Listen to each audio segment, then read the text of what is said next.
Welcome back to Uninformed Movie Reviews. Woo! Hey! Daddy's home, everyone. Dang. Something happened. That was great. There was a failed soundboard attempt. You know, we're here for another episode. We've joined together again. How triumphant. Most triumphant, some would say. And today's episode is a certain numbered episode. It's not a super important one. No? Which one would it be, Frank? Number 69, dudes! Excellent!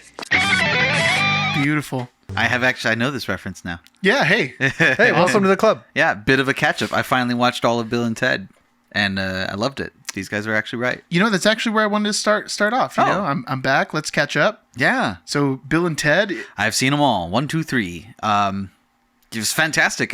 For once, you guys were right with a recommendation that you were so staunch about. Wow. Okay, give us your impromptu Bill and Ted ranking. I mean, kind of subject. I like 1 and 2 really pretty great. I still think that having seen 1, 2 is better in my opinion. I feel like if I had just seen 2 on its own, obviously that'd be lost on a lot of things, but I wouldn't be able to appreciate as much had I seen 1. I feel like it really just adds to the experience. So you're 2, 1, and then the newest one being 2, 1, the and worst. yeah. Let's be honest, the newest one belongs in third place. Yeah, I mean it's not bad. It's not bad as far as all the soft reboot kind of. It's like the going thing. It's got the formula. It's definitely got the. It's got enough of the Bill and Ted formula to dumb down the Hollywood remake formula right now. Yeah, they do it pretty well. I think they hit the formula pretty nice. The burnout vibe overcomes the Hollywood vibe. Oh, 100%. Yeah, I really dig that. And there's just also funny. no doubt who looks better, who aged more gracefully. Yeah. It's an easy one to decide when you're exposing your midriff that often, Alex was you're taking in a lot of sun and all that extra sun. Yeah, that really was a jarring. I just noticed that was arguably standout missing was his midriff. Well, when I was watching after the first show, I was like, oh, come on. Yeah. You're just going to put clothes on now? Come on now. You can only ask so much of a 65-year-old man coming back. I still to the think you screen. should have just done it. I mean, it might have thrown the vibe off. I bet that belly button's looking rough. Yeah, I don't know what would have come out of that thing. If you lifted it up, who knows what was going to happen. They could have CGI'd it, I'm sure. Wow. I didn't think we'd start off by body shaming Alex Winters. I didn't think that was going to be the beginning, but I'm okay. Don't worry, Alex Winters. I probably won't look near like you at 60. Yeah, that's true. He's going to be looking better than all of us, I would bet. There's Danny chewing the ice. And we're back. Anything else? Anything you've been watching? Anything worth talking about, I guess? Yeah, why not? Let's talk about Skinamarink and how bad it is. Interesting. Yeah. Yeah, in the time you've been gone, I've actually seen a pretty nice collection of very bad movies. Yeah, that's nice. Really bad movies. That's really nice. Yeah. Knock at the Cabin. Terrible. Wow. Actually, okay. I wouldn't even say No. terrible. It didn't even have the good grace to be all the way terrible. Wow. Yeah. Yeah, well, before we went into it, Frank and I went to go see it together, and right before the movie started, we were just like, you know what? At least if it's bad, it'll be Shyamalan, and we'll be able to laugh about it. And that didn't happen. That's rough. It didn't even feel like a Shyamalan movie, That's dude. the worst. That's the worst experience in a movie theater, I think. It's bad, but also uninteresting and not doing anything. I can't make fun of it. I think the best way I could put it is it's bad enough that some people's parents will still be like, well, I don't know, I enjoyed 100%. it. Oh, Yeah. okay. There are definitely people that would love that movie still, I think. I don't see People how. who enjoy that movie, God's Not Dead. Oh, God. Oh, Or what's that new one, that new God movie that came out? Something God's about Not Dead crawfish? 3. Down where where the crawfish sing? Yes. Yeah. something like Is that a religious movie? Is it a I God didn't know. movie? Where the crawdads sing. I don't know. Where I the assumed it crawdads was. sing. I just think about crawfish. I want to eat them. What about you, Frank? Anything Anything you want to talk about? Danny was there for this one too. Pray for the Devil. Oh my God! Yeah. Oh, what a What a hunk of poo! stinker.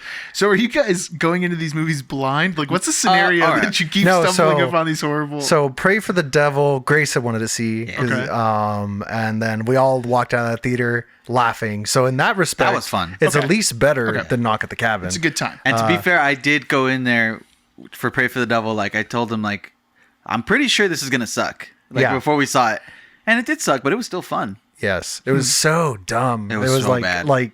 fighting the urge not to bust out laughing because we were at Alamo, And all these people were taking this movie seriously to the point where like Grace turned over to us the last 25 minutes and they were like, oh my God, they're going to kick us out. But I couldn't contain it anymore. Oh, It was we so were dumb. laughing in complete silence too. It's pretty amazing. And I had seen recently, I was just like looking, I was on IMDb, or I think it was Reddit actually, it was like the movies that had grossed a certain amount in the last like month, and Pray for the Devil's up there. That movie's made some Jesus, money. that's awful. People are still going to go see that Well, movie. you know, horror movies, I think, stand a Possession chance movie. to make some movies. Or make some money. Exorcist movies, possession Yeah. movies. I mean, it's like a steady income kind of thing on them. Especially when you hit them like in this, dry spell.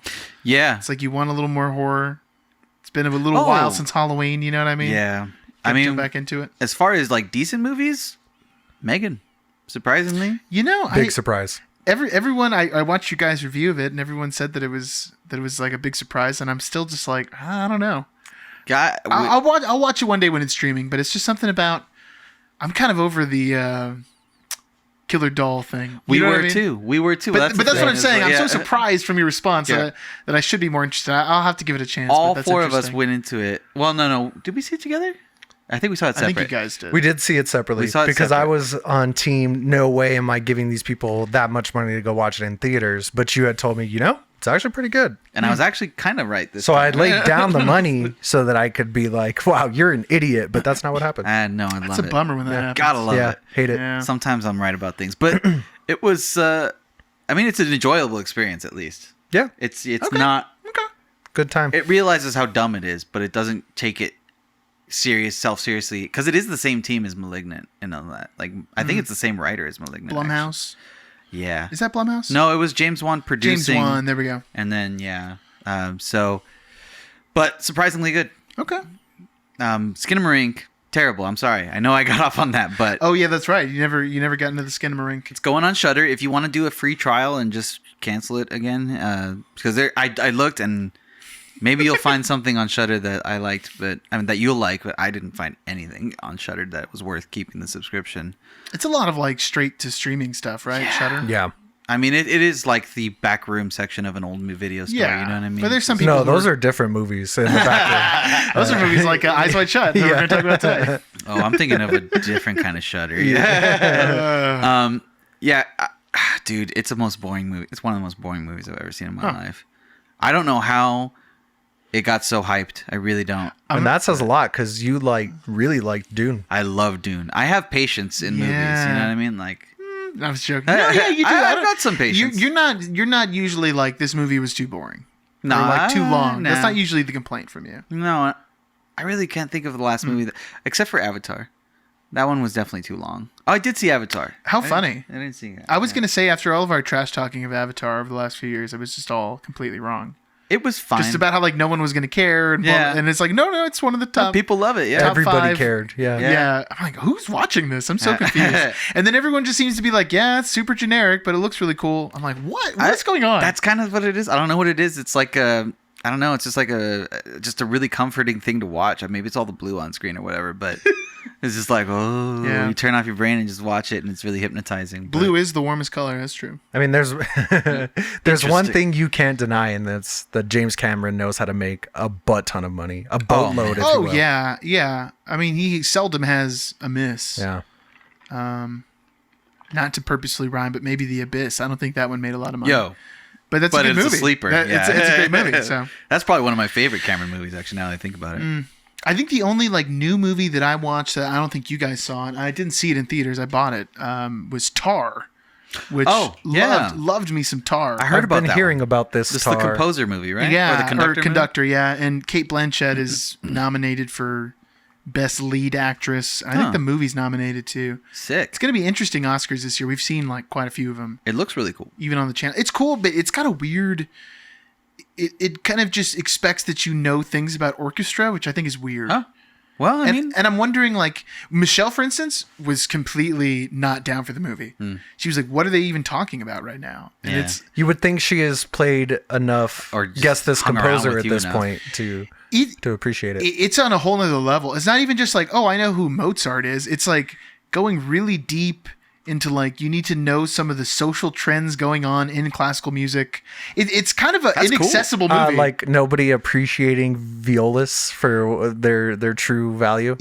Maybe even deeper. I don't know. It touches a little bit on like the kind of, and just a bit, it's really not the focus of the movie, but like a younger generation not wanting to play the music of dead white composers, which is, like cis white composers, which is most of the canon. Well, yeah. But that's only a quick little idea at the beginning of the movie that really just kind of gets brushed away. It's more about Tar, and it's just one of those movies where it's like a despicable character who is who's just spiraling out of control. Yes. So it's great. I mean, Cate Blanchett's sick. My mom had actually watched it, and her biggest takeaway was like, I learned that a female conductor could be as arrogant as a male one. Fuck yeah. Yeah. Oops. It's cool, man. Oops. We're back. Oops. So yeah, I don't know. One of my favorite movies of the year. And then three other things I'll talk about just real quick that I've watched, because I've been watching a lot of stuff at home. But I saw this movie called Quills that I never heard of.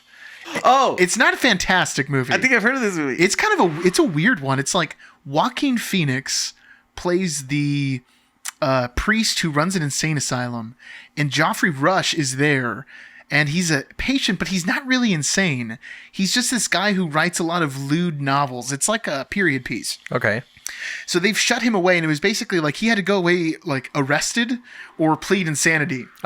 So nice. While in there, he's talking with oh my gosh, Kate Winslet. Thank you, Kate Winslet, who's like is one of the maids there who takes care of the linens and washes stuff, and he basically is releasing this like smutty novel by sneaking it out to Kate Winslet, and then the whole story just kind of like it's just those characters in that setting, and then things just kind of really get out of hand. It's a really interesting movie. It's a cool cast, and it was like 2002 maybe. I had never heard of the movie before, but it was worth checking out. Also, I'm watching Deadwood again because I'm on a Western kick right now. I still need to watch Deadwood. It's incredible, man. I mean, it might be my favorite HBO drama. Ooh, now I want to check it out. Yeah, but it's got two things that I think you have to get in your head before you watch it. Is the first one is like, it's written like a Shakespearean play in the dialogue. It's very flowery, but it's also what makes the show so engaging. Is it like historically accurate dialogue? Yeah. Sick. And it's like real thick. You know what I mean? Nice. They're really laying into it. And the Vivitch style. And it's a historical fiction thing. Like you have Wild Bill Hickok there. Nice. You have the Earp brothers show up. Lovely. It's really cool. And Deadwood is basically a town, out west made by... Are there any huckleberries? No huckleberries. Dang it. It's like gold panning, gold rush, that whole thing. And this town exists without any rules because the government hasn't gotten there. And like Timothy Oliphant is kind of this upstanding guy. I love him. The show is not filled with violence, though. And that's the other thing. The first time I watched it, I was expecting, okay, where are all the Wild West duels and everything? I had always expected a lot of violence in Deadwood. Very little actual shooting. It's all like political intrigue because... This sounds like my kind of show. It's really good. I mean, it's very heady. What I love is it's just like all of the characters, they're on a spectrum of evil to good. None of them are pure evil and none of them are pure good. I love this. They're all just a bunch of gray characters all trying to like get their own little bit of this town. And then it's just great drama. So I don't know. Damn, this sounds like my kind of thing, man. Yeah, you guys got to check out Deadwood. And then lastly, I've been watching I just finished watching the Joe Schmo Show, which I watched a reaction to on Twitch, but you can watch it on YouTube. It's a Spike TV show from like 2003. I always forget that show got made. It is one of the most wild and ridiculous things I've ever seen in my life. That's the one where they prank the guy, right? Yeah, the whole thing's a prank. He doesn't know that he's the only person who's not an actor on this Big Brother Survivor kind of show. That's right. I remember watching that when it was out. It's amazing. The guy is so much like Randy in such a funny way. God. He's just so earnest. Yeah, they picked the perfect guy. Michelle and I were watching. We were like, "This is Randy." We were like really cracking up. I need to send it to him. Did he say Sonics? He didn't say anything like that. He's not Southern. You know what I mean?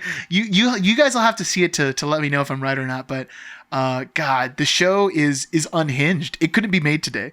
It's like crazy. Cruel and but the way they play it off, it's so well written. It's really good. It's really funny. And the payoff is the reaction. Oh, it's so good. And it's two of the actors. One of them is Kristen Wiig, before she's famous, obviously. It wouldn't work if she was famous.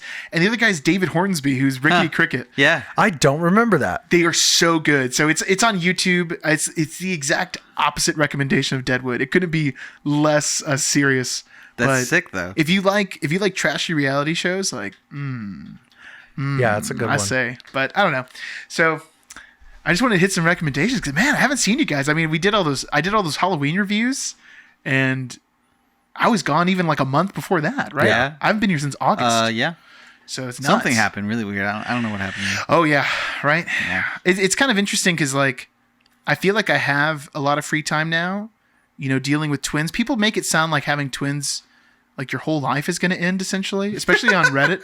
If you go to like r/parents and multiples, there'll be people who are like, I don't want to have kids. Is it too late? You know what I mean? Dang. It's like no. Well, what term is your wife? Where do you live? I'm a newborn dad. I'm 8 weeks in, and I just realized that I hated it. This is the biggest mistake of my life. I'm like, oh my god, this guy is like in a bad place. Dude, get help. It's interesting, yeah. Go get some cigarettes and milk. I think, yeah, right. I've been making that joke a lot to Michelle, but I'm like, hey, I'm heading out to the store. I'm gonna get some milk and some cigarettes. I'll be right back. She's like, no, don't. I don't know. It's really cool. It's interesting because I think it's a very enlightening experience. I know people say this all the time, but you can't really describe what it's like being a parent. And it's also like a weird, like I feel like I think about things completely differently, like people and relationships with people, the way people act. But then I also think, man, there's so many parents who just don't care. Yeah. There are. And my brain can't really comprehend how that happens because it honestly feels like a switch was turned. And I think some people never feel that. And that's what's really sad. So I don't know. It's definitely been like a very interesting, empathetic journey. But parenthood's wild. It's really cool. I've really enjoyed it. I've been home with them for like the last month and a half, I guess. Just the three of us hanging out, just doing stuff, going around the town. Playing lots Taking of your games babies around town.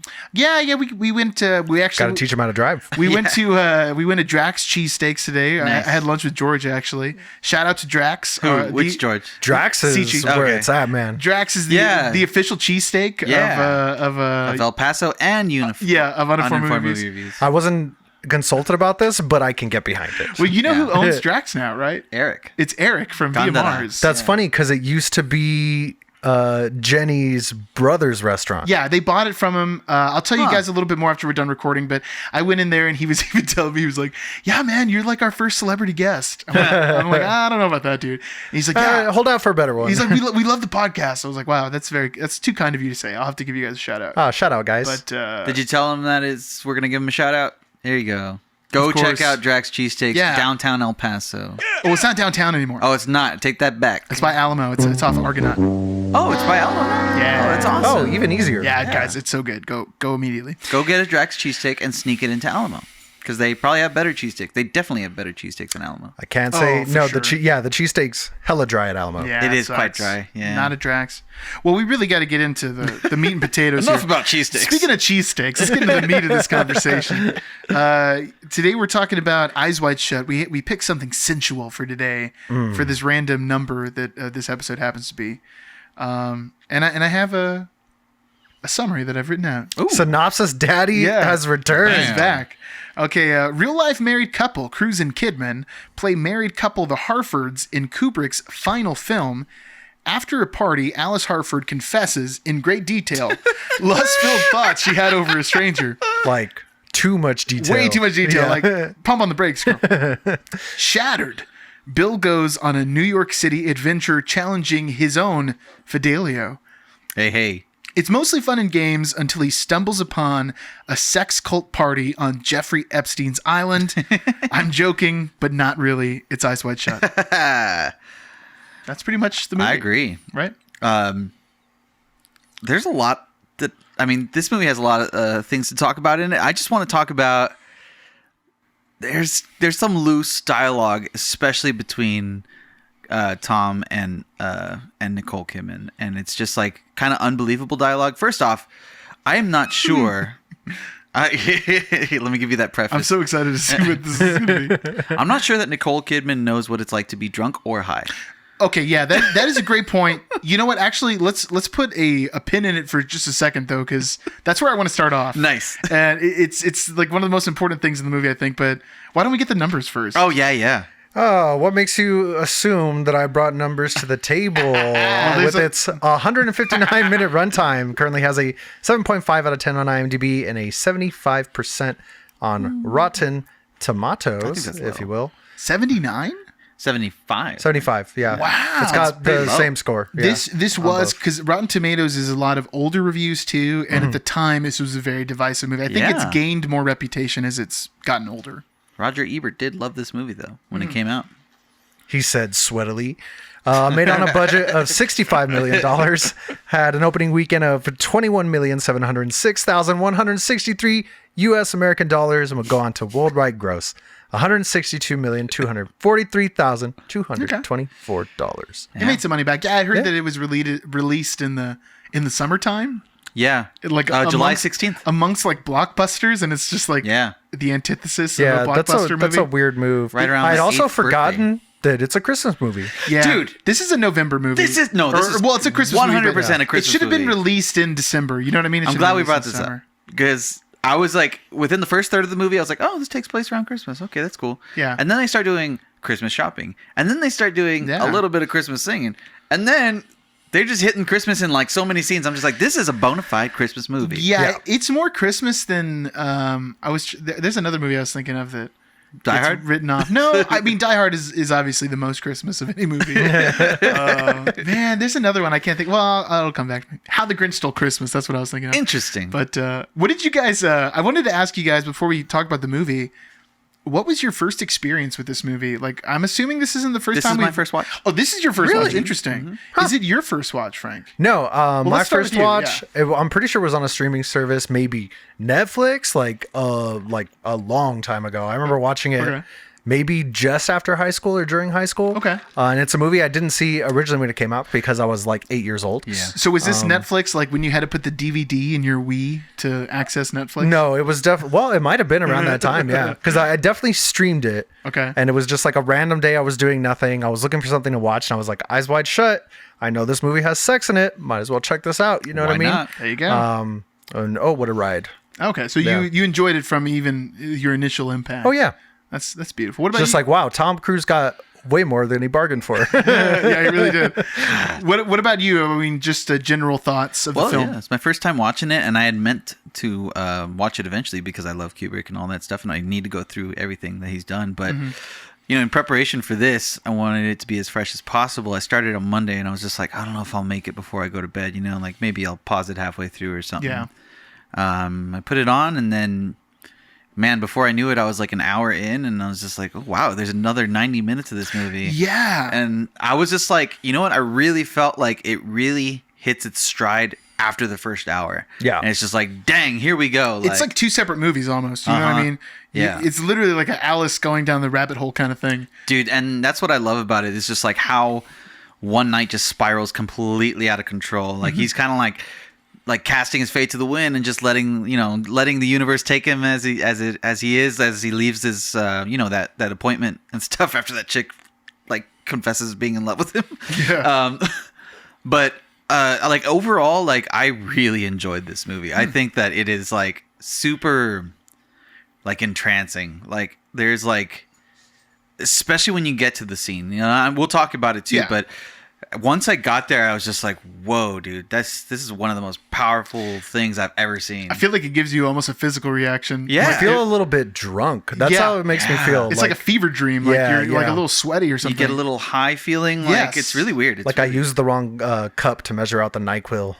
it's so lulling at Yes. like at a certain time. But then when you get to the conclusion of that scene, you're just like, whoa, like that was a weird, like you kind of have a sobering moment when he's having the sobering moment at the same time. So also the music in this movie is incredible. So Yeah, great score. Great just score. As a top down view, I loved it. Great. That's excellent. I saw this movie. I don't remember exactly. I was either an 8th grader or a freshman. And I think this was the second Kubrick movie I had seen. I had watched The Shining, obviously. Well, maybe not obviously, but I feel like that's an easy I first feel one. like that's obvious for you. Yeah, Give yeah, off that a makes little bit of a sense. serial killer vibe. Thank you. That's my favorite Kubrick movie. So yeah, I saw this movie too young, I think. Also because, I mean, yes, it's graphic, but it's also an adult film in the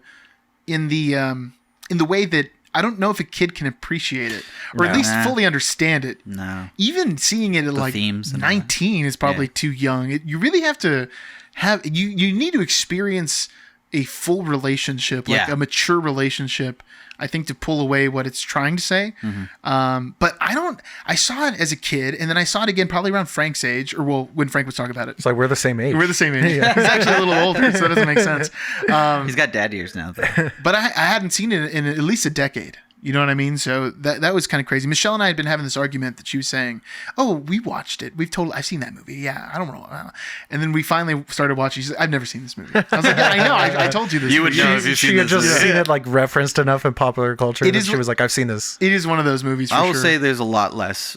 This is not a disappointment. There's a lot less sex than I thought there was in this movie. yeah, To be honest. yeah. I mean, there's some, but it's not like Nymphomaniac or anything like that. and it's not like, it's all Oh, very I mean, purposeful. It's hard to beat Nymphomaniac.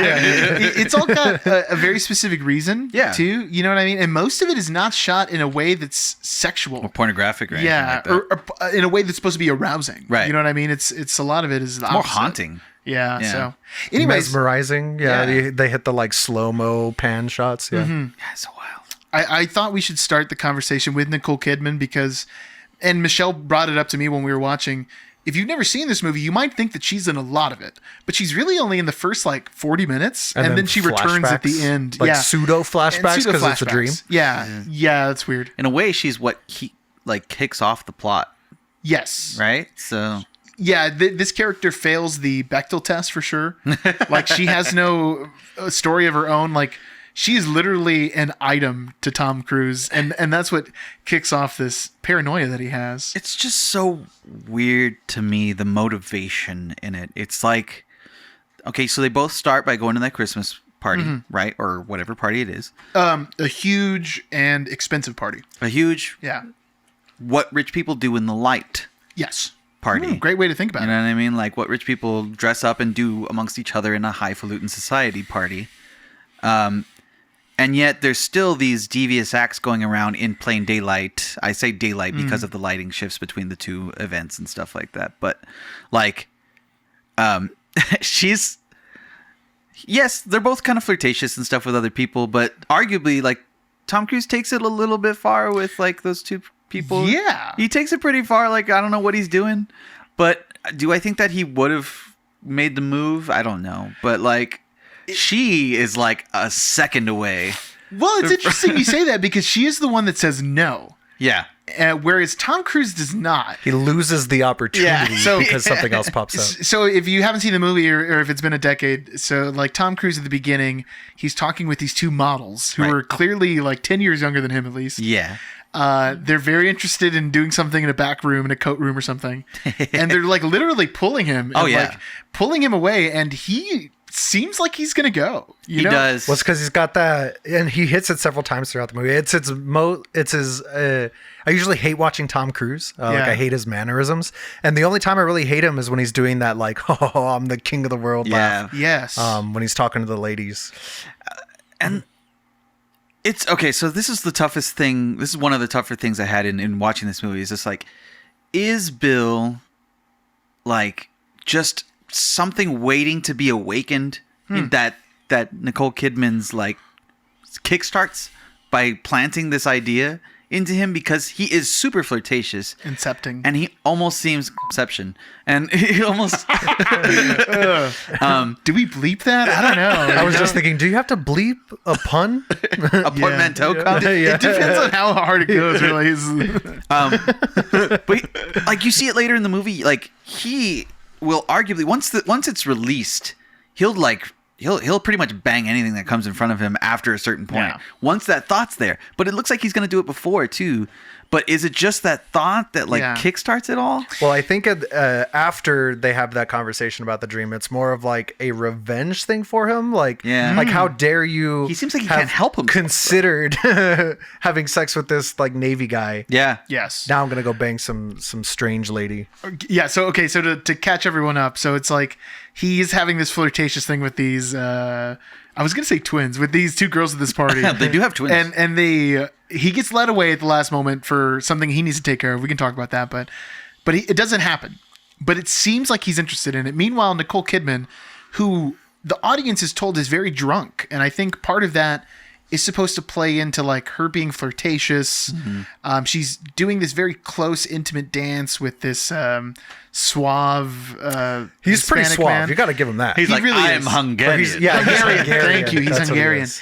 And she's pushing off his advances, but he kind of knows in a way that it's like it wasn't as creepy in the 90s as it would be today. Like he's wearing a tux. He's persistent, but he's persistent in kind of a suave way. Yeah. He's doing a very classy. Come on. Yeah, exactly. They're inches from each other's faces. Yes, and she's definitely, putting forward some of that physical energy, but nothing happens. She says no and leaves. But she spots Tom Cruise talking to these models. And then when they go back, that's when they have when they're back at their house and they're getting ready for bed, she's again intoxicated. This time she's high. Right. And she tells the story about this like lust-filled, like she was ready to give up everything for a chance to have sex with a stranger. Yeah. This naval At officer. some party they went to or something. She has respect for the troops, is what it is. And this was pre 9/11. So, I mean, that's not something, if it was 2002, you'd be like, of course. Yeah. They wanted to thank her for her cervix. Well played. Thank you. That's horrible. It's like that huge story that was just memes in the beginning of January. Oh, yeah. I know which one you're talking about. Everyone knows what I'm talking about right now. So I think it's interesting that Nicole Kidman, okay, she tells him this in a way that it's supposed to be intentionally hurtful. And it's really very demeaning to him.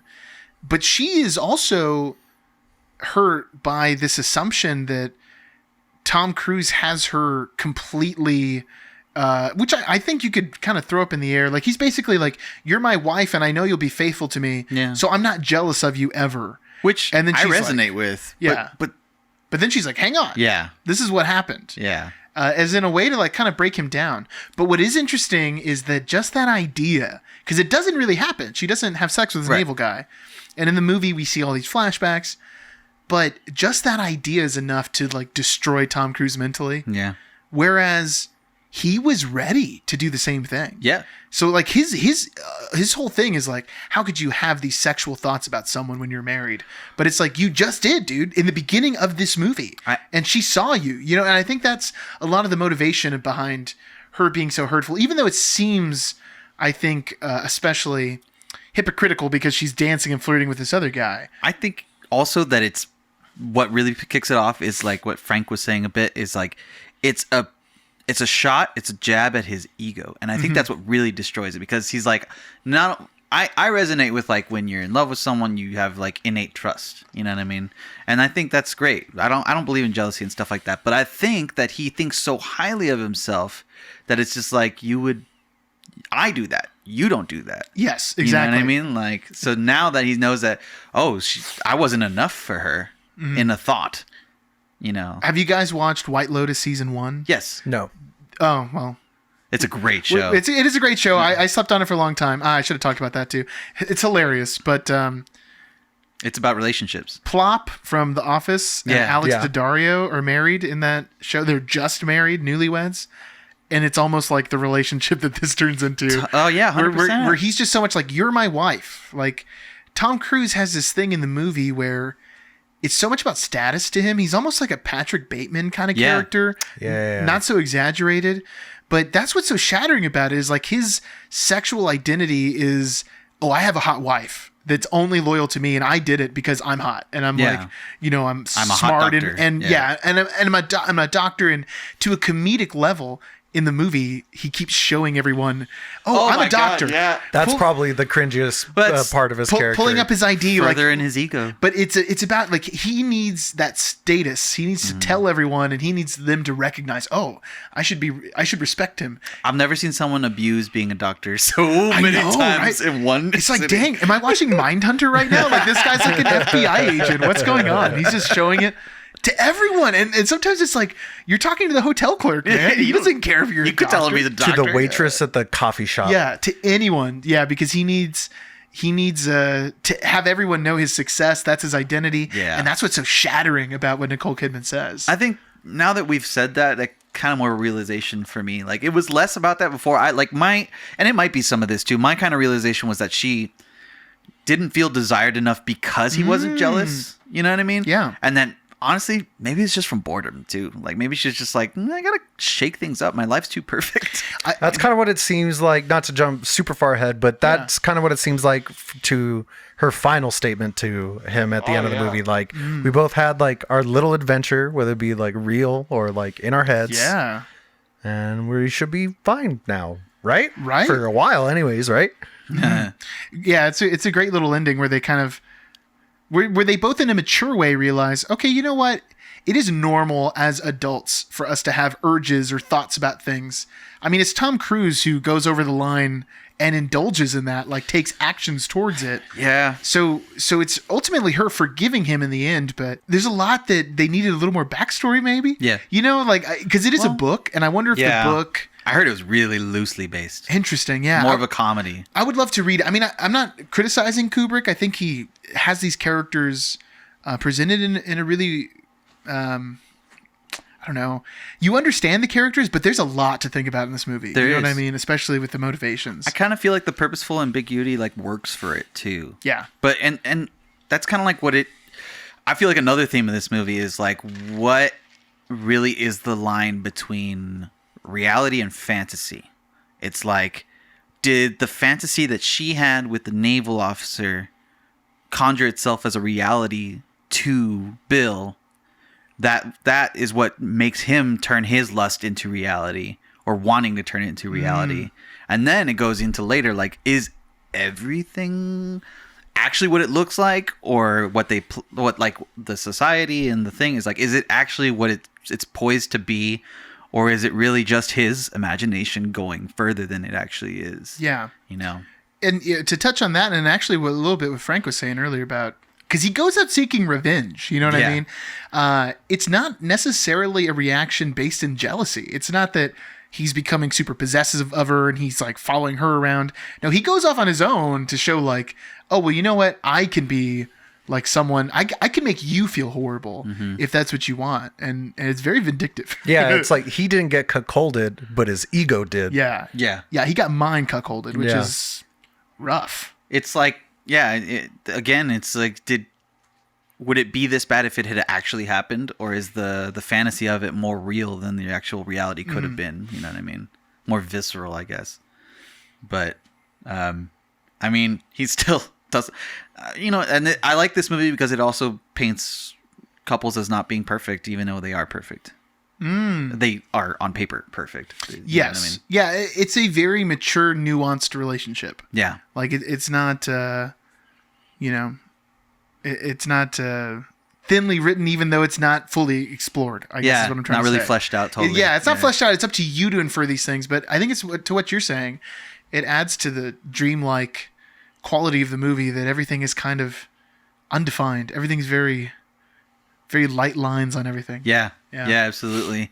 I mean, then you get the introduction to Ziegler, right? Which is Bill's patient, I think, which is the guy hosting the party. Yeah. Right? And in that instance, you get introduced to the young lady that he's having extramarital stuff with. Yes. Extramarital relationships with. Yeah, he's hosting the party, and he's upstairs doing drugs and having sex with a prostitute. Yeah. Yeah. Which, hey, I don't know, maybe they're into that, but it's a really good little implantation of like the cast that we are introduced to in the beginning doesn't seem too far removed to what happens in the middle and what happens at the end. Yeah. And a lot of them are there too, just in disguise. Yeah. At least that we don't know. That we think of. Yes. Yeah. What I like about that Ziegler scene is that, so he has this prostitute up there who's passed out, and he calls Tom Cruise up. This is what takes him away from potentially having sex with these two girls. These girls who keep saying, come with us. We're going to show you the end of the rainbow, which plays into some of the movie later on. But he is so inconvenienced by this. Like, he's lucky that Tom Cruise is there because he's his doctor. Yeah. And he has the kind of outward appearance of caring about this girl, but not really. He just doesn't want a dead prostitute in his house. That's exactly what it is. And when she's finally awake and Tom Cruise, goes up and smacks her in the face a little bit, gets her stirring, he's like, get her out of here. Can we move her now? And he's like, no, you got to wait like an hour. And you need to like send someone home with her. And he's kind of like, oh, okay. Blah, blah, blah, blah. Yeah, people are so disposable to him. Yeah. And we learn out later that he's part of the, Epstein-esque sex cult. So that's a big part of it. As to what degree is unknown.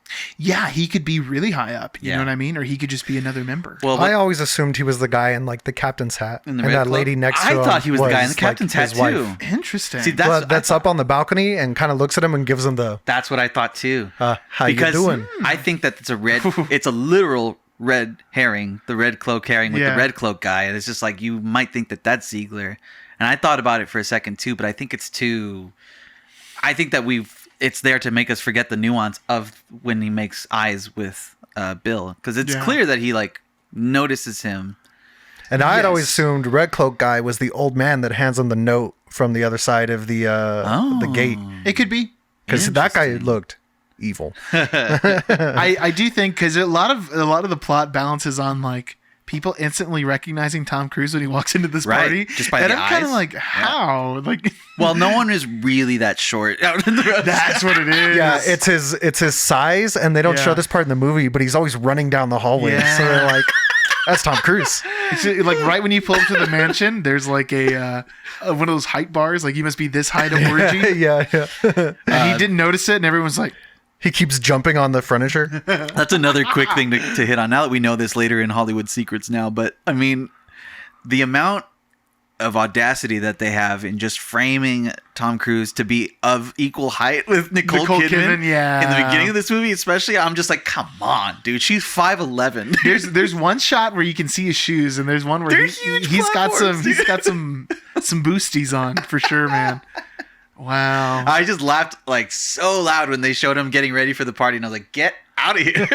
No, you're not, dude. Yeah, they do it right away. They do it right away at the beginning of the movie. You're like, get out of here. Isn't he such a tall, desirable man? No. Short King Spring. Short King, yeah. Wow. Poor guy. Well, I mean, anything else about... we kind of strayed from Nicole Kidman, but I think she does great. This is a great performance from her. Except for the inebriation. Yeah. She seems sedated. Like somebody who is like medically sedated. And I don't know if that's her, though, or if that's supposed to be... like the direction. Yeah. Like, because also, I think that's also why she's supposed to be so mean in that moment. Is we're kind of supposed to blame it a little bit on the substance abuse, but it doesn't seem right. Right. Yeah, it's like she took a tranquilizer or something. It's like she's never been high before, is what it feels like. Which is not what's inferred in the movie at all. Right. So it seems like she does, and she smokes that terrible looking 90s swag weed. That weed had to make it all the way from Mexico to New York in the 90s. Oof. So, I mean, get what you can get, I guess. And so we got the party, and then we've got Tom Cruise being real pissed and going out into the night to see that that patient pass. Yeah, which we get a weird kind of the patient there is in love with that was the weird. patient's daughter. The patient's the daughter. patient's daughter. She has this sort of obsession over him. Yeah. That Tom Cruise kind of has about other things in the movie. Yeah, and he's true. so uncomfortable when he's on the other side of it. You know what I mean? So and maybe it plays into his ego to like, because he just kind of like lets her make out with him, and maybe he's just allowing her to grieve or something like that. Yeah. But he's just like, we've never spoken more than like 2 sentences. I to each don't other. even know you. and after that, he leaves and ends up at that prostitute's house for a little while. Yeah. Which is another scene where, to be honest, I'm not sure what I make of it. I was trying to see what the intention was with all these different little interactions, because that's kind of what the next part of the movie is, just going from place to place. But Well, before he don't gets know. there, really quick. Yeah. I love that bro scene that they like nudge him on the way, like he's headed there, and there's just like a line of bros. Oh yeah, It's so out of place. And then one of them, I had to quote this, was just like, "I got dumps bigger than you." Yeah. It seemed like something an NPC would say. I know. I was just in like, that's a video little game. out of place. they're Weird. so homophobic too. I You know what I know. mean? They're just like so intense. Look at this guy with his homophobic. pea coat. Yeah, It's weird. Sorry, man. Sorry, we're in New York. It's winter. It's New York. There's like so many guys walking around who look just like that. I don't know. But yeah, you're right. When they get to when he gets to, gosh, what did you call herself? I don't know. Mandy. No, No, Mandy was Mandy's the dead other girl's girl. name. I Yeah. don't remember. Domino. Domino. That's a good street name. Yeah. I'm gonna I name can't my daughter remember Domino. if I like or dislike that movie. Oh, Domino. I don't Yeah. remember. I was just I don't know if thinking I've of the seen Deadpool 2 character. Yeah, that's what I There's was a thinking Domino. of too. Um. I don't know if Domino was real. Yeah. I think Domino was real, and I think he had every intention of Seems like that pulling way. through until he talked to Nicole Kidman on the phone. Yeah. Yeah. She calls him and it kind of grounds him a little bit. Good guy still pays. And then we find out later she has AIDS. Yeah, really dodged a bullet there. Yeah, that's a good one. I was a little confused at that point in the movie. I'd forgotten what happened. Yeah. And I thought for a second, like, she has AIDS she was the one at the party? Because there's someone at the party who saves Tom Cruise, it's essentially. Mandy. But it's Mandy. It's Yeah. not her. It threw me off a little bit. So, and I guess is it supposed to be seen as punishment? You know what I mean? Like, if Tom Cruise had gone through it with actual infidelity, that would be the punishment that he would have. Could have been. The HIV. It could have been. And it's weird at that point what her roommate symbolizes when he comes back. Like, what is the significance of her just instantaneously being like, dang, I want to bang this guy. I've never met him It seemed in my like life. everybody Tom Cruise came across wanted to bang him. Wanted to bang him. Ooh, Like handsome even doctor.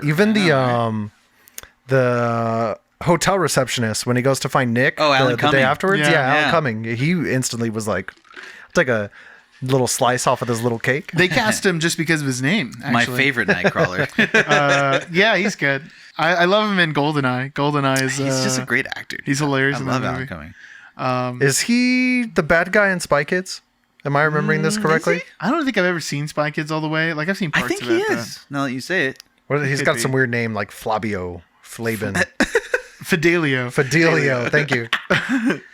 Well, while you're looking that up, though, maybe that's part of the movie that everyone is attracted to Tom Cruise except for Nicole Kidman. And It that's is Alan Cumming. That's Yeah. oh, really? Nice. And that's even one more part that really hits him. It's like he's so desirable, but his wife doesn't want him because she knows him and she knows that he's He's full nothing. of it. Yeah, he's just full of himself. She doesn't see him at that cheated up angle. She sees him. for She his knows true how height. he looks without his platforms on. Yeah. I mean, you're 5'7"? Yeah. Oh God. you know, everyone gets like 30 attribute points. You can't all put them everywhere. You know, He someone's spent gotta them all on Doctor. have- Yeah. Yeah, it's doctor and helicopter pilot. Low vitality points. You know, but what we were saying is like, well, we're pretty much at the. Oh well, first we got to talk about the costume shop. Well, before that, he gets there because of Nick, his buddy that he sees at the party, who's a pianist, that they went to med school together. He's playing at this jazz club. He goes to see him after he goes to the prostitute, and Nick is like, "You're not going to believe this gig I have. They make me play blindfolded. Great scene. It's a crazy party. The women are unbelievable." And he's like, "Please let me go, Nick. I'm so sad right now. That's all I want to do." I need to bang something. And it's awesome that the character's name is Nick Nightingale. Yeah. And Yeah. he didn't have to change it for his stage name to be a jazz pianist. Very jazz. He got born into Super a jazz stage name. It reminds me of Aaron Eckhart's name, Nick Naylor. In Oh yeah. Yeah. Thank you for smoking. Yeah, Yeah. that's what I was thinking of in the back of my head. But then he tries to pull some strings, some doctor strings. Hey, you're my patient. Open up your costume shop. And then the dude is like, "No, that's not me, but I'll help you out anyway." Yeah. I'm For glad money. we're going to discuss this Yeah. because I love saying Lily Sobieski's name. There she is. I was Yeah. like, these guys love talking about Lily Sobieski. It's just a fun just a name great to say, name. man. What is it that she's in that you guys The know Glass her House. from? The Glass House. Yeah, Oh, okay. that's it for me too. I've Hey. never seen this movie, so I don't know. I It's a remember, good watch. I remember it in my nostalgia being a good movie. I don't know if I've watched it since then. That's one for our maybe I'll failed leave it. segment. Yeah. Is this movie good? Yeah, exactly. Oh, yeah, it's good. There we go. It's also the Russian dude from John Wick. I don't know if you guys. Yes, Yeah. a pencil. Yeah. As soon as he came up, I just kept hitting it. while we I were love that watching dude. it. Did you guys notice the name of the store? No, what is it? At the End of the Rainbow. At the end of the rainbow. Which apparently is also a name of a headquarters of Scientology or something like that. Ooh. And there's a lot of rainbows used in the symbology. The symbology? The symbology of Scientology. Interesting. And yeah, it's part of the criticism that this movie is supposed to be critiquing this Church of Scientology, which I thought was interesting. You think it is? Well, there's some stuff in it that, and I might be butchering some of this, okay, so I'm laying into the uninformed thing, but Tom Cruise at the time was not a Scientologist, right? Because Nicole Kidman made him change.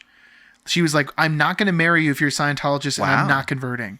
So he dumped Scientology for a little while and immediately went back to it after divorcing Nicole Kidman, which they broke up, I think, within a year after this movie came out. Well, I heard... Oh, go ahead. Well, they tried to get Kubrick into Scientology, and he was very much against this kind of like... is authoritarian the right word? Probably. Yeah. This straight up cult. Fascist. He sees them for what they are, and he has no interest. But apparently, they kind of like went after his daughter and recruited Kubrick's daughter into Scientology. That's a rude move. That's a move, man. So this movie is supposed to be a. He's trying to say this is what all these creepy heads of your religious cult are doing behind closed doors. Like, this is what Scientology really looks like.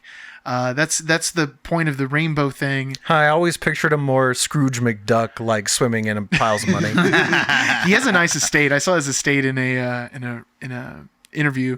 But Tom Cruise apparently knew about Kubrick's hate of Scientology. Surprised he went through with it. Well, he knew the position on the movie, and I guess reportedly his thought was, I can kind of change the way this movie's going to be presented with my performance. You know, a final cut, you idiot. And soften this thing. It's like, dude, you think you're more clever than Stanley Kubrick? I was going to say, I think a lot of the appeal, I know that Tom, in a lot of interviews, and you can never tell what Tom's actually going to say in an interview. He's probably just saying anything that they write out for him. But he did say that he had a big respect for Kubrick. And I think that he took it because he knew he was going to be in a Kubrick movie.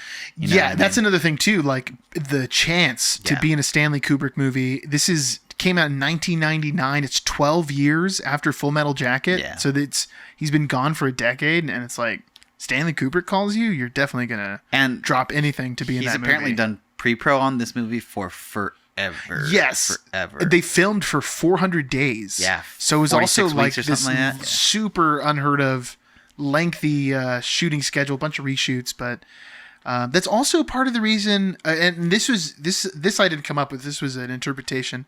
Man, I wish I had written down the article, but this guy online was saying, I guess he was another film reviewer, he was saying that the idea behind setting the film at Christmas is the juxtaposition of Nicole Kidman, her role as traditional wife who's only interested in the husband, is like traditional Christian values, versus this seedy kind of unknown sex cult that is supposed to be Scientology, that you have to know somebody to get into, and once you're in, you can never leave, and that kind of thing. So, I don't know. I thought that was really, really interesting. I heard it had a lot to do, because, I mean, this is actually one of those famously plagued productions, and probably, I mean, obviously any Kubrick production is tedious and difficult because he was crazy about like perfectionism.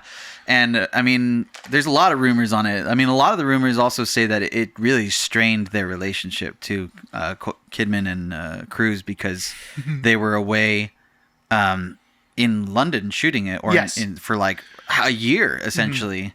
And a lot of it, there were some shoots where they weren't even allowed to like see each other or they were without each other. Like, I heard that the officer dream where she's getting felt up and stuff by him, like they shot that apparently a lot of times, over and over and over again, and he wasn't allowed to be there. Yeah, they shot it over a few days, and apparently they filmed like over 50 sexual positions. Nice. That Kubrick was super intense about, like, no, like get in there and like move your head around, and like he was like really intense about it. That's pretty crazy, because they really only hit the one over and over. They only show one little scene. We never saw where's director's cuts. And then then she also said that she wasn't allowed to discuss what happened on set with Tom Cruise. That was part of it.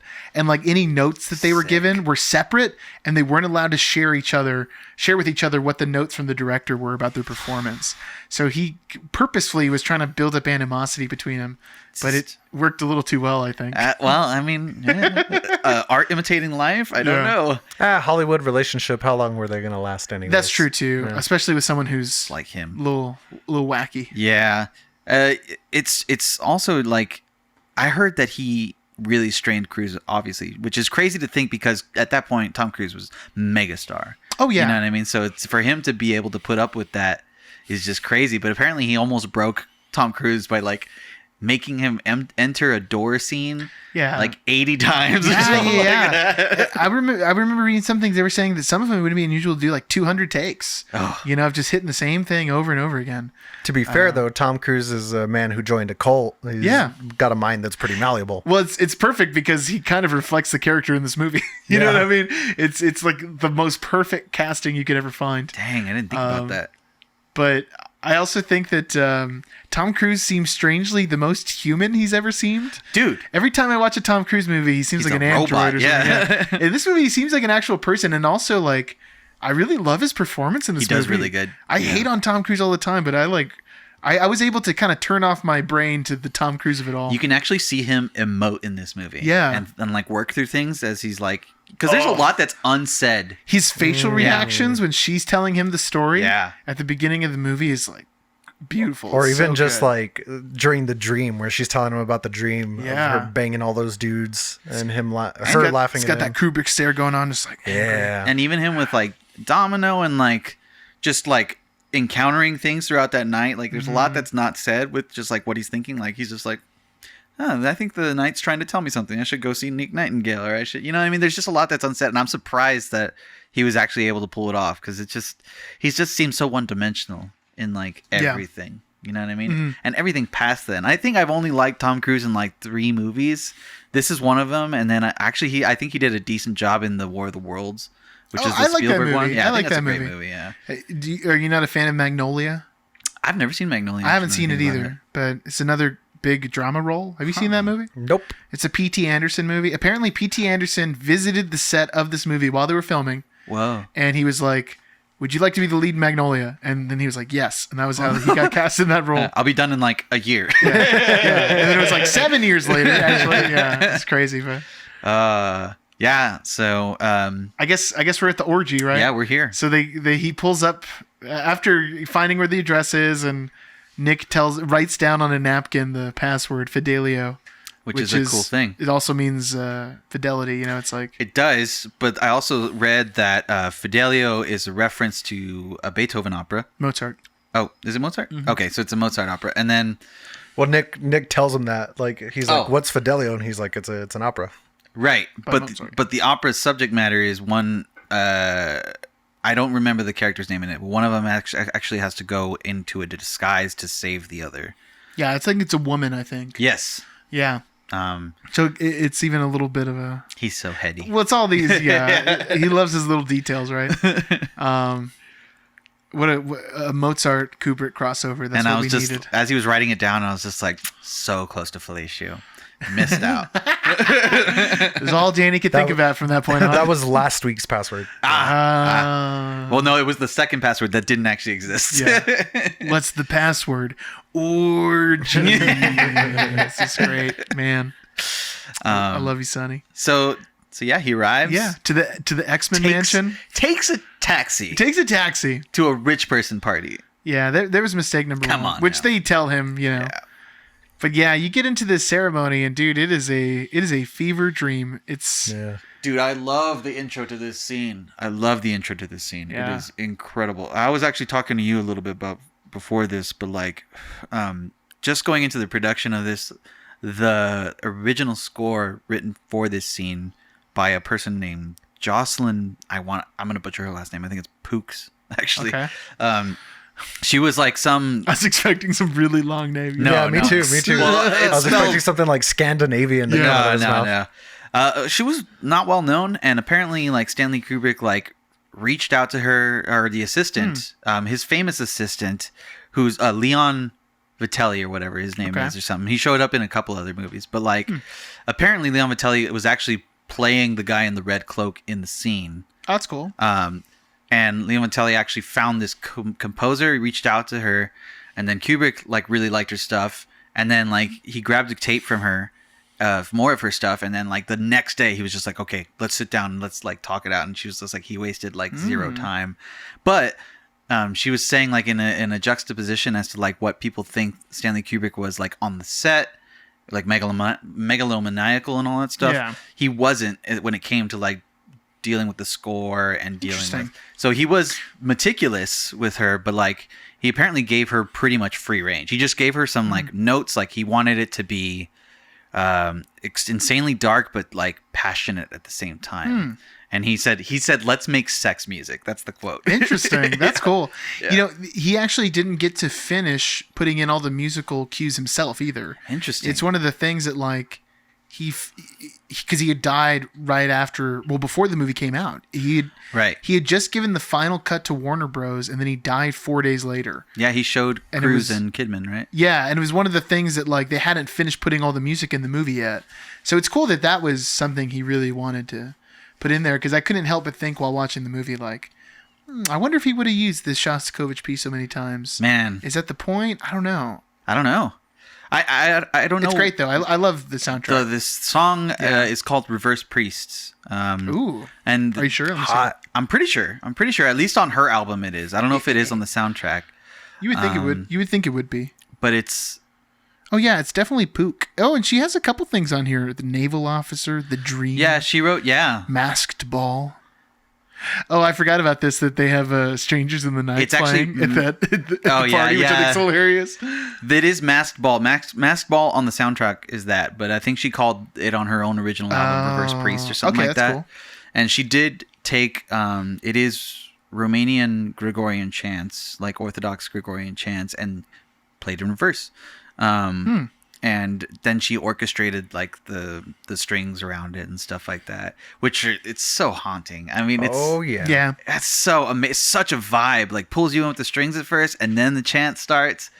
And by the time you like the reveal opens up of like what they're doing, you're just like, whoa, this is amazing. And then once he starts wandering around, I love that part where it sits on that like metal album shot for a little while. Yeah. You know what I'm talking about? Yeah. Where he's just like standing looking at the camera. Yeah. It's good. There's also, we hadn't talked about this, but the aspect ratio of this movie is in full screen. It's in 4:3. Oh, So It's not? Yeah, it doesn't stretch Huh. out all the way. It's not widescreen. And I think it really works, especially in this scene, because you really feel like very close to it all. Yeah. You're pulled in. when you It's- go through the rooms too. Yeah, right? everything feels so tight. Can and like almost kind of smell the sweat. Yes. Yeah. I liked the juxtaposition of this party in comparison to the party you see originally too. It's just like really just a total yin and yang kind of like a total flip. And I mean, you see what they would do without the tuxedos on. You know what I mean? With when being masked and not in public, and it's cool. I mean, it's a really an amazing detail, I think. They don't spend a lot of time at this party either. Like it just the scene ends. Like I mean, 5 minutes or it's something? really like he gets called out. He gets found out because of his need to bring a taxi, and then they pull the classic like, what's the other password? oh, there Boom, was no got other him. password. Got you. Hey, you may go to the bathroom. Yeah. Dang. But yeah, then after that, the movie, you would think it almost feels like the climax of the movie, but then it becomes Well, almost. there was climaxing. Yes, there was. It becomes almost like a neo-noir kind of thing. Yeah. Where A detective kind of thing. Yeah, he's trying to figure out what happened, because then it's the next day and like he can't find Nick. The woman there's a woman who's at the party who says like, let him go, because it seems like they're gonna kill him or something, Something's gonna happen. or sexually assault him or something. I don't know what's going on. Now, do you think he was looking for Nick to be like, hey man, I'm really sorry about that. I probably might have caused you some embarrassment, or be like, hey, when's the next one? And what's the second password? You What's the jerk. password? Yeah. You know what I was thinking too is like when he gets there and he tells him like the start time, where it is and all that stuff. I was just like, okay, I can believe some about this movie, but the most unbelievable part about this movie is that all of the adults that are 30 plus at this event would be awake and willing to bang past 2 p.m. 2 Oh, a.m. yeah. Because it's got to be, what, like 3 or 4 at that point? Yeah. Hey, it's New York. It's the city that never sleeps. Oh, that's true. Fair enough. If you can make it there, you can make it anywhere. And cocaine. There was definitely I illicit bet drugs. you, it was never on screen, but there had to have been a bunch of cocaine in that Oh, building. man. So, one thing that I thought was really interesting, it's actually kind of creepy. Sorry, always in threes. So the lady who is like, I'll be tribute, she dies. Right. And we figure this out because he sees it in the newspaper. He buys a newspaper, and there's an article like ex-beauty queen found dead in her hotel or whatever. Which is like, well, you definitely got to be hurt. Yeah, and he's about to find out that it's the girl that he helped out at the party. So assumedly, she had saw him. Maybe he was like, you know what? I hate this life. I'm done. But let me help this kind doctor, Yeah. who I think is also super cute and looks like that guy from Top Gun. And in the paper, it's like it has an author for this article, right? They use the name of an actual New York Post author. Huh. And I don't know if it was random or what it was, authenticity, whatever. And then 2 years ago, 3 years ago, whatever it is now, that author, the actual real life person, is the one who wrote the big expose on Ghislaine Maxwell and her Wow. connection to the Jeffrey Epstein, Weird. the blacklist or whatever that no one can find. That's wild. Isn't that insane? That is wild. That is pretty nuts. Yeah, Wow. man. And that's what gets me the most. Like, watching this movie today in 2023, I didn't immediately think, oh, this must be what Scientology's like. I immediately went to like, oh, this is what This is elitism. this is the Jeffrey Epstein party. So this is Yeah. what Alex Jones was talking about. Yeah, this is and researching this even more, I had to like really kind of filter out what essays I would watch on this or whatever I would like research, because I was just like, dang it, this is going QAnon. And I was just like, damn it, you had a good point and then you went there. Oh, interesting. This is a funny one because not funny really, but the conspiracy theory is so wild Oh yeah. that you would never believe it. People think And then that the fact that it's all true is like Right. insane.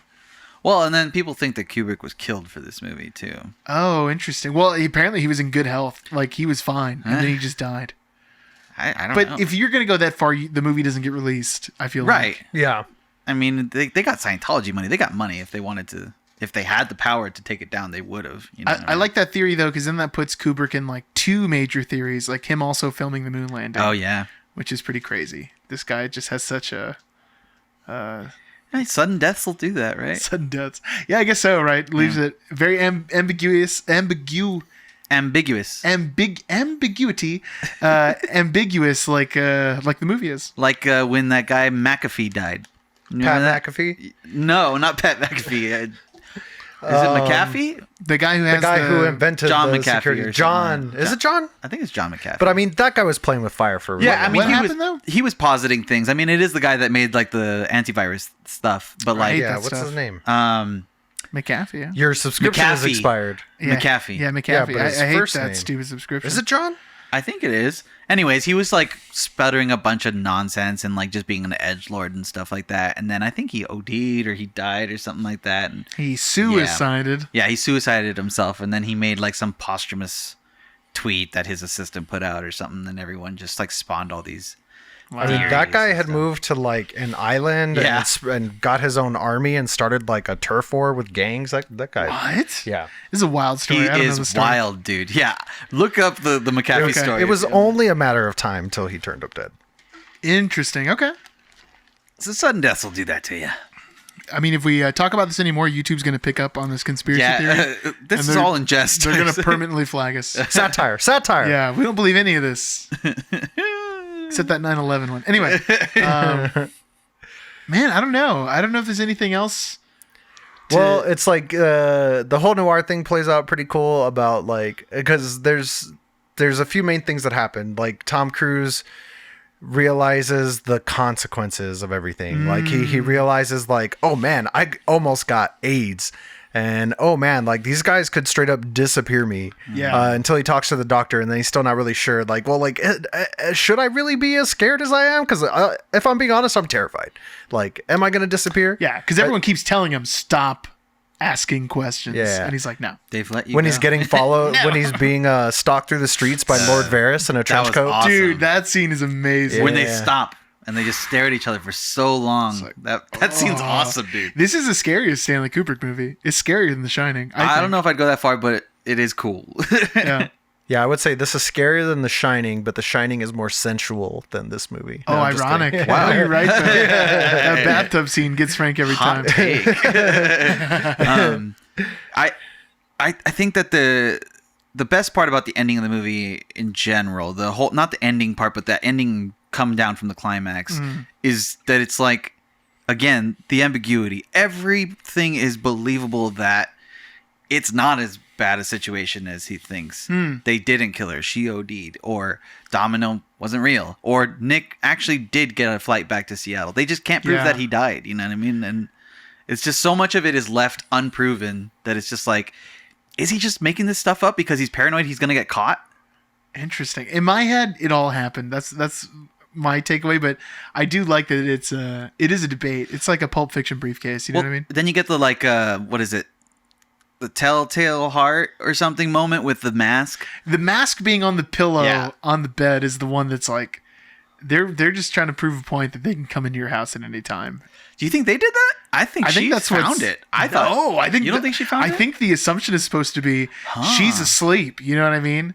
She's asleep, and someone went into your house 'Cause the mask was and missing put when he that returned it. mask on your pillow without waking your wife up, and that's how we're gonna get you when you're asleep in the middle of the night. She was probably super high or something anyways. I just Yeah. thought that was a classic wife move. You know what I mean? Like Oh, no. find it and then just wait for him to come home and then just have it there. You know what I mean? I think it would be impossible for the mask to fall out in his house because think about how painstakingly they show him putting put it it away. away. Yeah. He's like opening up. It's in a bag. Yeah. Like he comes home and that bag is never opened. Yeah. He left that mask at Oh. the party. You know what I mean? Interesting. It shows him opening the thing and locking it up and then Do you think he left taking it that at the bag. Did he leave it at the party? That's what I would assume because he has the bag, right? I gotta And look at that It's again. not opened until he goes back to The end of the rainbow? The end of the rainbow, which we never talked about. This character prostituting yeah. out his daughter. Yeah. Who's he also comes to acceptance of it. It's the kind of thing you want to just yeah. glaze over. Sobieski's also only 16 in this movie. Yeah. It's and in the character. yeah, both. It's creepy in both ways. It so is. it's like, But I mean, yeah. did you notice that Domino is the daughter from Hocus Pocus? That's Yes. who it is, huh? Yeah. Yeah, she looked real familiar. That's a weird one. I think she's also in The House on Haunted Hill. Oh, I don't know if That that's her. 2000s remake one. Man, that movie sucks. It was terrible. That movie sucks. Wait, are we talking about The Haunting? No. Is she in Because The Haunted? there's two movies. There's They came around at the same I'm time. confused. I think I'm talking about The House on Haunted Hill. I'm talking about Haunting, which maybe they both suck. I don't think but she's in Haunting's real bad. because it's Catherine Zeta-Jones And Owen Wilson, right? That's Haunting. She dips beneath laser. I was just saying the same thing in my head. Oh. Oh, that reminds me. So we talked about Mandy. She's in the beginning of the movie, right? Yeah. Passed out and wakes her up. The actress body is not the same as the one at the party, Oh. which it's supposed to be the same character, but it's a different actress. Did you compare boobs in screenshot? Well, no, I just read it on the internet. But that adds not a lot. like I did. That's exactly yeah. That adds a lot to like. Is that what you were doing? Comparing. Sure. Research. Sure. I gotta get notes for the podcast. Okay. I think that's supposed to add to the ambiguity. Like, who is this person? But then on top of that, her voice is different, Yeah. and Yeah, it's Kate Blanchett What? in a like an uncredited role. She is the voiceover. Oh, she's just the voice. She's the voice. Okay. Yeah, in I that was scene. Like, is she just naked for no reason? No, Okay. she's not. Wow, that's crazy. Yeah. Interesting. Tar. Tar. Are you looking at The House on Haunted Hill? No, there was Why aren't There you was- looking at House of Haunted? there was something that I remembered because I thought the exact same thing. And I had told David when I ran into him at the chiropractor yesterday, like, oh yeah, it's the guy from John Wick. It's not the guy from John Wick. It's a totally It's different not? actor. No, How it's- could you? But what it is, it's the same accent. You know what I mean? Oh yeah. The Russian accent. And I was gonna say this is actually the guy who's on the Russian space station in Armageddon, but I think that's wrong too. Oh. I think that's a totally different. It just actor, sounds too. like you're being slightly racist towards Russian people. Did they have it coming? I don't know. They don't get our podcast in Russia, so it's fine. Fair enough. That's good. That's a good point. Yep. One thing that I thought about as soon as the masquerade scene was over was just like that moment from Old Greg that was just like, you want to go to a club with people wee on each other? What are you talking about right now? Old Greg from the Mighty Boosh. You ever seen Old Greg? Oh, yeah. You know what? I've seen Mighty Boosh, but it's been a long time. Dang. I don't really remember it that We'll much. put it in post. Okay. Yeah. We'll fix it in post. We're going to be doing a lot of clips of the podcast, so that's brace yourself. A lot of these kind of videos are going to be coming. Yeah. So I mean, what else do you have to say about this? You know, almost nothing. I think we've really hit it. We already touched on the ending a little bit. It's a nice little succinct ending. I like that. And I guess, brace yourself for a good old bleep here, but I like that the final word spoken in Stanley Kubrick's filmography is and that's the end. I love the mask on the pillow scene. Yeah. That is a good reveal. So I got to ask, I guess when coming up to this movie, I was saying, oh, this is just one of those movies that's really talked about, which I think it is, but it's not as much as some other Kubrick movies. Pretty underrated. I don't know. If we were to do a Stanley Kubrick rating, do you guys have a favorite Kubrick movie right now? Like, where does Shining. this one stack up for you? I think The Shining will remain my top Ooh. as of right now. But this is definitely going to be in the top 4 at least. I asked you an unfair question because I don't think I can answer it. I don't know if I think about A Clockwork Orange, Full Metal Jacket, 2001 Space Odyssey. It's got to be The one of those Shining. things. It's It's like, like- well, what? My number one would change depending on the day and the mood I'm in. Yes, I feel man. like. So many of them are good for so many reasons. All of the Kubrick movies are really dark Yes. and explore like disturbed characters a lot of times. Yeah. But this one I think is the most dark, the most adult. I think it's the Jackie Brown of Kubrick movies. That was a weird statement. Interesting. I think the creepiest, maybe because I've just seen Shining so many I times. love The Shining. It gives me an unsettling feeling. This movie also gives me an unsettling feeling. It's that unsettling feeling of it. I mean, A Clockwork Orange gives me a very unsettling feeling. Yeah. I was telling Sam about this too because she really doesn't like Clockwork Orange. It's not the subject matter, but it's just that it's the dialogue of it all that we talk about. Like, you know what I mean? Like the future speak and stuff. and that's that how they it's have. written too. It's like a Yeah. hard book to read. Yeah, so it gets a little annoying. Yeah. And I get that, but for me, it is the subject matter of Clockwork Orange. It kind of makes me feel grimy, Yeah. like going around and so. I don't know. I kind of like it when he paralyzes the guy with the penis. The subject matter I can get past, but for sure it's uncomfortable. I mean, It's a weird watch. It's a weird one. It's not a leisurely watch. No. But now that I know that this is a Christmas movie, it's going in my rotation. That's the best thing to have come out of this podcast. It's for just sure. like when my family comes in from out of town or something, it'd be like, let's watch Home Alone and round out the night with Eyes Wide Shut. Eyes Why Wide not? Shut. Why not? Wow. It's Christmas for when the kids go to bed. That's when you put on Eyes Wide Shut. Hot take. Yeah, you Eyes can't Wide have the Shut is kids a in the Christmas room. movie. I had taken a note on it too because we were trying to figure out like angles for the podcast, things to discuss. And one of the ideas we were playing with was like rate the most uncomfortable scenes to like watch with your parents. 39 seconds until the first like situation of nudity in this movie, and it's Nicole Kidman getting undressed. Oh, yeah. Oh yeah. But yeah, you don't make it a minute into this movie before you see some butt. Full bum. A lot of Nicole Kidman And naked breast. in this movie, almost naked or wearing clothes that are pretty much see-through. Yeah. Then she's not in the film, but I think it's also to play towards her being a sexual object. Yeah. It's that role. But I think the most awkward scene to walk in on is her reaming out. Sorry, did you say Tom Cruise. reaming? Yeah, reaming Tom Cruise. Oh, it's about how you pronounce it. Yeah. Yeah. It was intentional, but that's I think the most uncomfortable movie because it's like a little bit of nudity, but also, man, the subject matter is just so dark. It's really weird. It would bring back one of those like, "What are you watching?" reactions. What are you watching right now? Out of context, it's a rough. Just scene. walking in on that scene. That'd Yeah. be great. What a good time. Well, I guess it's time to close out our Eyes Wide Shut discussion. CLE is going to be paused on hiatus, maybe taking a little break. We'll see what happens. We ran out of characters for now. Yeah. Will it be extended? More than likely.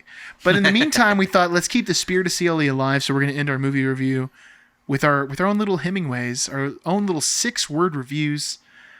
I guess I'll go first because I was the host today. Are you doing it right now? I didn't write it down. I've been toying with my brain. You would expect way more orgies. I agree. Yeah, that's Right? good. Yeah. For the reputation the movie has, it's really not a lot of it. Definitely the first time I watched this movie, when I put it on Netflix, I was like, I'll watch some f***ing. Yeah. And you're just And like, then I oh, that was was a just lot more like, artful. wow, than that I was thought. heavy. Yeah. I feel horrible inside. I think love has died. I don't know what's going on. I'm suddenly reminded of my parents' divorce. Oh, man. Let's kick it, Frank. What's yours? I actually brought two. I hope you're not upset, but I brought an earnest one and then Pulling a a Frank. silly one. Oh, that's a good way to as go you about do. An enticing adventure with ambiguous consequences. And butts were flatter in the 90s.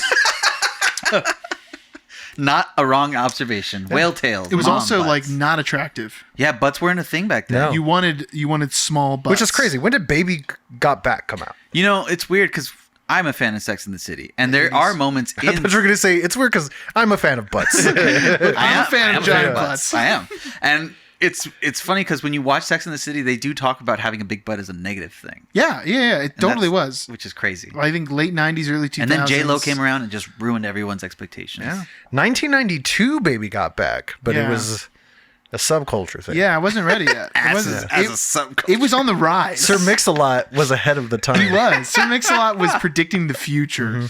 What a savant, really. Yeah. So I also have one serious, one funny one. Nice. Oh, good. My serious one being frustrating dialogue, but deviously spellbinding nonetheless. Okay. And did she just do a conception? Love it. Love it. Yeah, we'll definitely have to decide whether or not to bleep it. It's so good. I feel like I can't because then you don't know what he's talking about. But maybe that's the spirit of the movie. You know what I mean? Yeah, just leave it open. That the viewer is like, did he say what I think he said? And if you're thinking that, yeah, you're right. Yeah.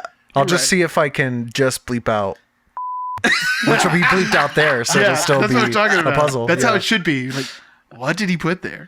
So like, there's nothing wrong with Inception, but What do you think? What do you think he whispered into her ear? Yeah. Thanks for liking, sharing, and subscribing to Uninformed Movie Reviews. Check us out on Instagram at Uninformed Movie Reviews, all one word. On Twitter at UMR Podcast. Check us out on Spotify, Apple Podcasts, anywhere you get your podcast. We'll be there. On YouTube, give us a share, give us a like, hit that little bell, and we'll pop up with a new video in your feed whenever we got one. Fidelio.